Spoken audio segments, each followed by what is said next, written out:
From Crystal, hi VJ Luis, galing talaga ng mix kasi ngayon nagigising na ako ng maaga para manood ng The Luis Manzano Show. Unlike dati na nagpapatunog pa ang mom ko ng kaldero just to wake me up. Crystal of Cavite. Maraming salamat. We are the new alarm clocks of the world. Ika nga na you wake up on your own just to watch The Luis Manzano Show.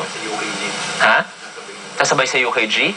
Kami tayo gigising sa mga manok para tumilaok. Kasi 1 a.m. tayo. No, 1 a.m. tayo start, diba? Technically, see? That's how advanced I think, diba? Well, I know na this is your wake-up call. I believe na pag nadinig na ang television, sana siya, kakagulat lahat. Yun yung, nagkagandang umaga, diba? Sarap magising. Yung kay Nikki, yung volume nyo. Pag narinig nyo yung kay Nikki, tulog na kayo. Okay na, kahit hindi na panoorin. Basta pag Earth Hour yun, either matulog kayo or patayin nyo na lang. So basta pa rin yung, this na Luis Manzano siya. Gising niya, di ba? Papanoorin ko to. What a beautiful day. God has so much in store for me. God has prepared the world just for me. Ganyan. Pero pag si VJ na kinuwestig, anak, matulog ka na. Nagsasabi ng Diyos, anak, sleep na. Huwag mo na sayangin ng pagod mo. Okay, thank you, Crystal. From Eugene, hi Luis, I'm Eugene from Sorsogon City. It's truly amazing that you're the longest VJ on Mix. Congrats for that. Compliment or insult? Compliment. Compliment. Yes, yes. Thank you so much. Well, that's one thing I can say straight up is I love working for Mix. Why? Besides loving what I do, I love the Mix family. Yes. For me, not this me being serious. That's 1 in every 2 weeks. You know, in life, it's not necessarily, for me, my opinion, what you do, it's about the connections and the relationships that you have throughout your life. That, for me, is one thing. And that is why I hold Mix so dear to my heart.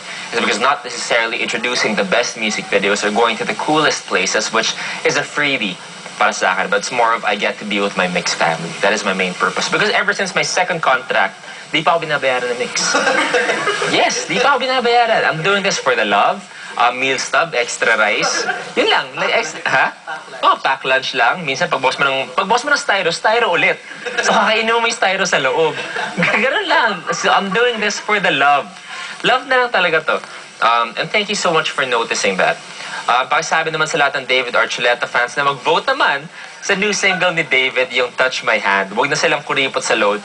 Pati rin ikaw, VJ Luis, kasi di ba sabi mo, you're an Archuleta kind. Galing, ha? Kind of guy, so you must vote. Nax, galing talaga magpa-smile ng mga viewers. Thanks and more power, Mix. You know, it's really, really amazing and commendable. Bakit? No, I'll be serious, okay?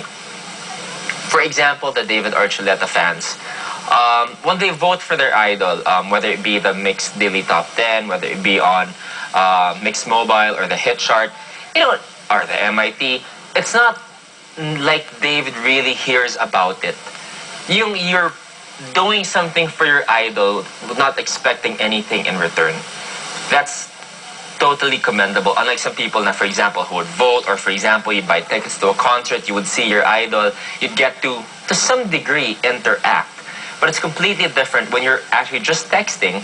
And you know, your idol is still in another country, he has no idea what's happening here, but you're still supporting him no matter what. And that is very, very commendable for all the fans out there of whoever artist. Good job. So thank you, Crystal. Thank you, Eugene. Here's Miley Cyrus going down to number 4 with Decline.